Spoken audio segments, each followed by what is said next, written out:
মার্কিন president Trump স্পষ্টভাবে বলেছেন যে তিনি বাংলাদেশের বিষয়টি প্রধানমন্ত্রী মোদির ওপর ছেড়ে দিয়েছেন।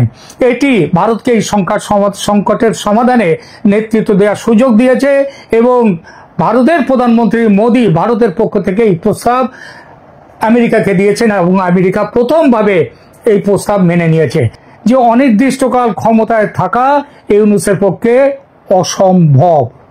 সুতরাং ফেব্রুয়ারি 2026-এর নির্বাচন সম্ভাবনা আছে, কিন্তু নির্বাচনের নিশ্চয়তা নেই। ইউনূসের কথা গুরুত্ব সহকারে নেয়ার যোগ্য, কারণ তিনি প্রধান উপদেষ্টা, নোবেল জয়ী, কিন্তু তিনি আদৌ বিশ্বাসযোগ্য নন। আগামী ডিসেম্বরে যদি প্রকৃতপক্ষে নির্বাচনী তফসিল ঘোষণা হয় তবে অন্তত বোঝা যাবে এবার সত্যিই নির্বাচন হবে কিনা। কিন্তু ডিসেম্বর অবধি বসে থাকে একটা কথা, তারপরে আরো প্রশ্ন আছে এই নির্বাচন নিয়ে। ধরুন নির্বাচনের ঘোষণা হলো, কিন্তু সেই নির্বাচনে গণতন্ত্র কি প্রতিষ্ঠিত হবে? স্বচ্ছ ও মুক্ত নির্বাচন কি বর্তমান পরিস্থিতিতে আদৌ হওয়া সম্ভব? আওয়ামী লীগকে নির্বাচনে অংশগ্রহণের সুযোগ দেয়া হবে? জামাত, এনসিপি, ইসলামী দলগুলি এবং স্বয়ং মোহাম্মদ ইউনূস চান না যে আওয়ামী লীগের ওপর থেকে নিষেধাজ্ঞা প্রত্যাহার হোক এবং দলটি নির্বাচনে আসুক। এই দলগুলি প্রত্যক্ষভাবে বলছে সে কথা, ইউনূসও বলছেন। আর বিএনপি একই কথা বলছে, তবে ঘুরিয়ে। এক এক সময় এক এক রকম কথা তাদের। তবু যদি আন্তর্জাতিক চাপে আওয়ামী লীগের ওপর থেকে নিষেধাজ্ঞা তুলে নেওয়া হয়, তাহলেও কি এই সরকার স্বচ্ছ ও মুক্ত নির্বাচন করবে? এর স্পষ্ট উত্তর না। লেভেল প্লেইং ফিল্ড দেয়া হবে না আওয়ামী লীগকে। এই জন্যই শেখ হাসিনা বলেছেন মোহাম্মদ ইউনূস থাকতে সুষ্ঠু ভোট হতে পারে না এবং গদি ছাড়বে না ইউনূস। এটা যে হতে পারে এবং হবে সেটা জানেন মোদি এবং ট্রাম্প প্রশাসন। অথচ চুপ করে বসে থাকা যায় না, অপেক্ষা করা যায় না, তাহলে বাংলাদেশ একেবারেই ধ্বংস হয়ে যাবে। এখন খাদের কিনারে এসে দাঁড়িয়েছে, এরপরে অতল খাদে পড়ে যাবে। তাহলে শিল্প গেছে, অর্থনীতি গেছে, এবার জাতি দাঙ্গায় জড়িয়ে পড়বে দেশ। মৌলবাদী শক্তি দেশটাকে দখলের জন্য হন্য হয়ে উঠেছে। নির্বাচনকে রিগিং করে তারা নির্বাচনকে কি বলবো নিজেদের মতো করে ধ্বংস করে তারা ক্ষমতার দখল মজবুত করবে। আর এখানেই আসছে বিকল্প ব্যবস্থা, যে ব্যবস্থা ঠিক করেছেন মোদি ও ট্রাম্পের প্রশাসন একযোগে। এটি আজকের আলোচনার দ্বিতীয় পর্ব। আমার সংবাদ নয়াদিল্লির কূটনৈতিক মহলের ভিতরের অসমর্থিত কিন্তু নির্ভরযোগ্য সূত্রে পাওয়া। দুই দেশের কূটনৈতিক মহল এই প্রস্তাবকে বলছে বাংলাদেশের শান্তি ও গণতন্ত্র পুনঃপ্রতিষ্ঠার পথের সন্ধান, একটি বাস্তবসম্মত প্রস্তাব। আবার খেয়াল করবেন কথাটি, যে গণতন্ত্র এবং বাংলাদেশের শান্তি, বাংলাদেশকে সমৃদ্ধির পথে পুনঃপ্রতিষ্ঠার জন্য নতুন পথের সন্ধান, এবং এটি একটি বাস্তবসম্মত প্রস্তাব। 2024 সালের আগস্টে শেখ হাসিনা সরকারের পতনের পর থেকে আমরা যা দেখছি তা কেবল একটি রাজনৈতিক পরিবর্তন নয়, এটি একটি আদর্শগত সামাজিক রূপান্তর, যা কিন্তু ভালোর দিকে নয় বরং খারাপের দিকে, উদ্বেগের দিকে এগিয়ে নিয়ে যাচ্ছে বাংলাদেশকে। প্রথমত, বাংলাদেশে মৌলবাদের উত্থান। পরিসংখ্যান যা উপেক্ষা করা যায় না, সেই অনুযায়ী বাংলাদেশ হিন্দু, বৌদ্ধ, খ্রিস্টান ঐক্য পরিষদের প্রতিবেদন জানাচ্ছে 2024 সালের 4 আগস্ট থেকে 2025 সালের জুনের মধ্যে মাত্র 330 দিনে 2442টি সাম্প্রদায়িক সহিংসতার ঘটনা ঘটেছে, যা তার পূর্ববর্তী বছরের তুলনায় কয়েক গুণ। এই সহিংসতায় রয়েছে হত্যা, যৌন নিপীড়ন, গণধর্ষণ, উপাসনালয়ে হামলা, বাড়িঘর দখল এবং সংখ্যালঘুদের জোর করে বিতাড়ন। জাতিসংঘের মানবাধিকার কার্যালয়ের রিপোর্ট বলছে 2024 সালের জুলাই থেকে আগস্ট পর্যন্ত সহিংসতায় 1400 মানুষ নিহত হয়েছে। ওই এক মাসে 1-1.5 মাসে নিহত হয়েছে এই সংখ্যক মানুষ, যার মধ্যে 12% শিশু। আরো 22,000 মানুষ আহত হয়েছে। যুক্তরাষ্ট্রের আন্তর্জাতিক ধর্মীয় স্বাধীনতা কমিশন USCIRF জানিয়েছে যে বাংলাদেশের হিন্দু নারীরা অনেক জায়গায় এখন সিঁদুর ও বিন্দি বা টিপ পরা বন্ধ করে দিয়েছেন হয়রানি এড়াবার জন্যে। ইসলামী মৌলবাদী শক্তির পুনরুত্থান ভয়ঙ্করভাবে আরো উদ্বেগজনক হলো নিষিদ্ধ চরমপন্থী সংগঠনগুলোর প্রকাশ্য পুনরায় জেগে ওঠা। ইউনূস সরকারের অধীনে জামায়াতে ইসলামীর দলীয় নিবন্ধন পুনর্বহাল করা হয়েছে অনেক আগেই। এই সংগঠন 1971 সালে বাংলাদেশের স্বাধীনতা যুদ্ধের বিরুদ্ধে দাঁড়িয়েছিল এবং হাসিনা সরকার তাদের সন্ত্রাস বিরোধী আইনের অধীনে নিষিদ্ধ করেছিল। আর ইউনূস সরকারের আমলে এরাই হচ্ছে এই সরকারের মূল চালিকা শক্তি। এছাড়া হেফাজতে ইসলাম বাংলাদেশ একটি কট্টর মাদ্রাসা ভিত্তিক সংগঠন। এখন প্রকাশ্যে তারা দাবি করছে শরিয়া আইন এবং ব্লাসফেমির জন্য মৃত্যুদণ্ড দিতে হবে। 2025-এর মে মাসে ঢাকায় তাদের বিশাল সমাবেশ তাদের ক্রমবর্ধমান যে প্রভাব সেটা দেখিয়ে দিয়েছে। হিজবুত তাহরীর বাংলাদেশ তারা 2009 সাল থেকে নিষিদ্ধ, এখন প্রকাশ্যে খিলাফত প্রতিষ্ঠার আহ্বান জানাচ্ছে। 2025 সালের মার্চে ঢাকায় তাদের 2000 সমর্থক নিয়ে বিশাল সমাবেশ রাষ্ট্রীয় কর্তৃত্বের প্রতি তাদের প্রকাশ্য অবজ্ঞা প্রদর্শন করেছে। এই সংগঠনের এখন আনুমানিক অন্তত 15,000 সদস্য আছে।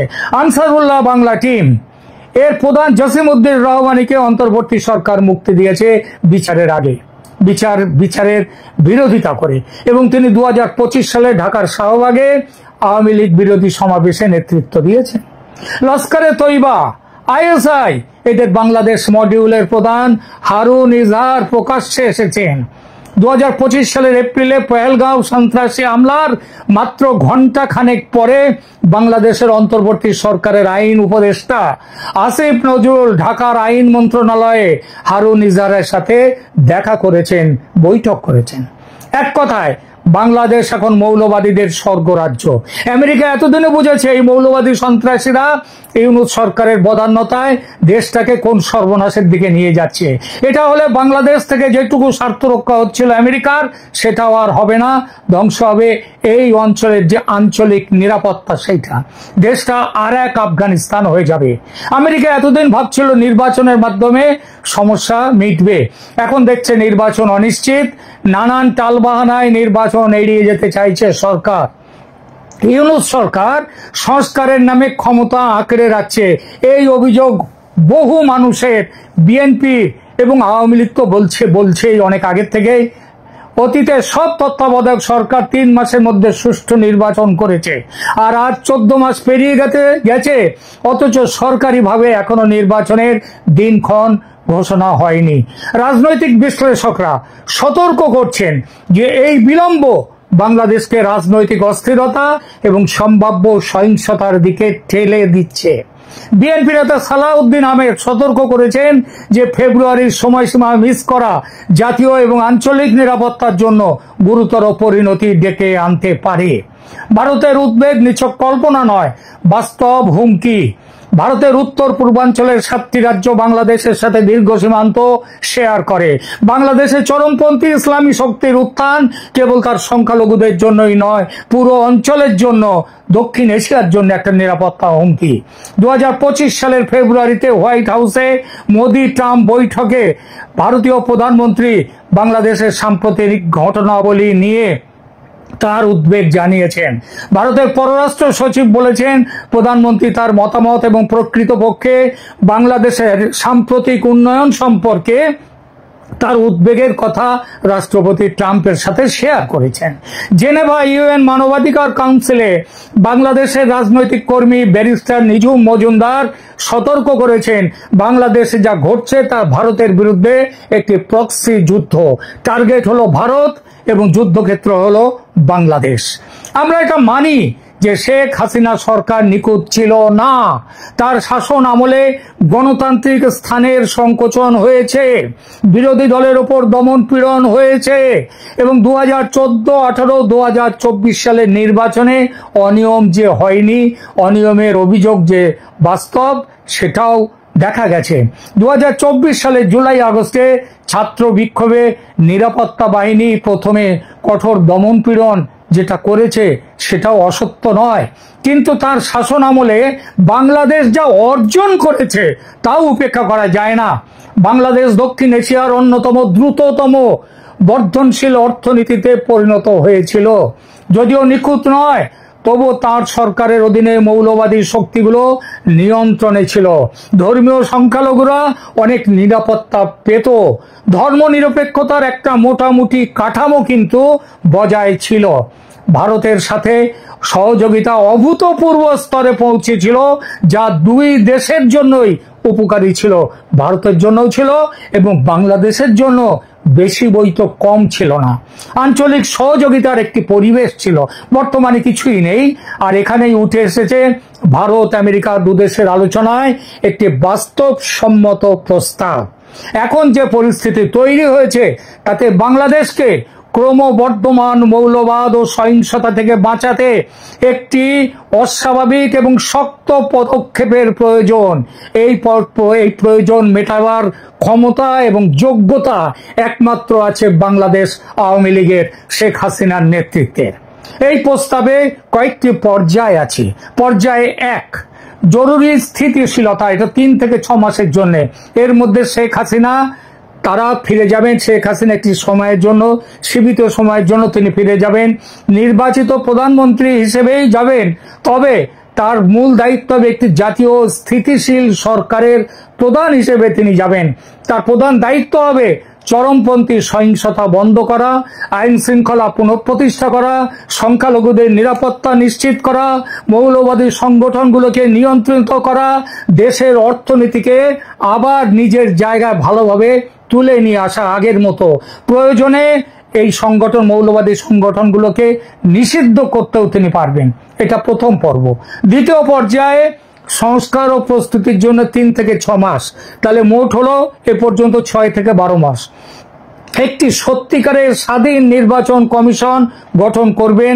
সব রাজনৈতিক দলের সাথে আলোচনা করে দেশকে গণতান্ত্রিক ব্যবস্থার দিকে নিয়ে যাবেন। অবিলম্বে সমস্ত রাজনৈতিক বন্দী ও সাংবাদিকদের মুক্তি দেবেন। ড্রাকোনিয়ান যত কালা কানুন, তার আমলের কালা কানুনকে এই আমলের সরকার ব্যবহার করছে, সেই কালা কানুনগুলোকে বাতিল করে দেয়া। 3 নম্বর এই পর্যায়ের তৃতীয় পর্যায়, গণতান্ত্রিক হস্তান্তর। 6 মাসের মধ্যে একটি মুক্ত, সুষ্ঠু, অন্তর্ভুক্তিমূলক নির্বাচনের ব্যবস্থা তিনি করবেন। সব দল তাতে সমানভাবে অংশ নেবে। কেন এই যে 3 পর্বের ব্যাপারটা কেন এটা কাজ করতে পারে? মার্কিন প্রেসিডেন্ট ট্রাম্প স্পষ্টভাবে বলেছেন যে তিনি বাংলাদেশের বিষয়টি প্রধানমন্ত্রী মোদির ওপর ছেড়ে দিয়েছেন। এটি ভারতকে এই সংকটের সমাধানে নেতৃত্ব দেওয়ার সুযোগ দিয়েছে এবং ভারতের প্রধানমন্ত্রী মোদি ভারতের পক্ষ থেকে এই প্রস্তাব আমেরিকাকে দিয়েছেন এবং আমেরিকা প্রথমভাবে এই প্রস্তাব মেনে নিয়েছে।